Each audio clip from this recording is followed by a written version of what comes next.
Walang value yung pera ngayon, no? Kahit ang dami mong pera, wala kang mabili. Kahit ang ganda ng kotse mo, wala ka naman mapuntahan. Kahit naka Louis Vuitton pa o Gucci yung suot mo, nasa bahay ka lang din naman.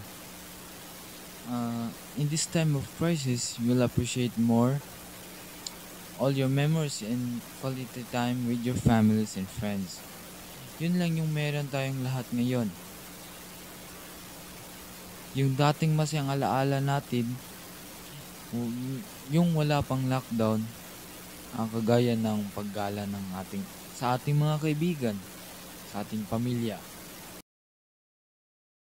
Kaya, pagkatapos ng lockdown na ito, we should learn to humble ourselves na it is not the material things that we should crave for.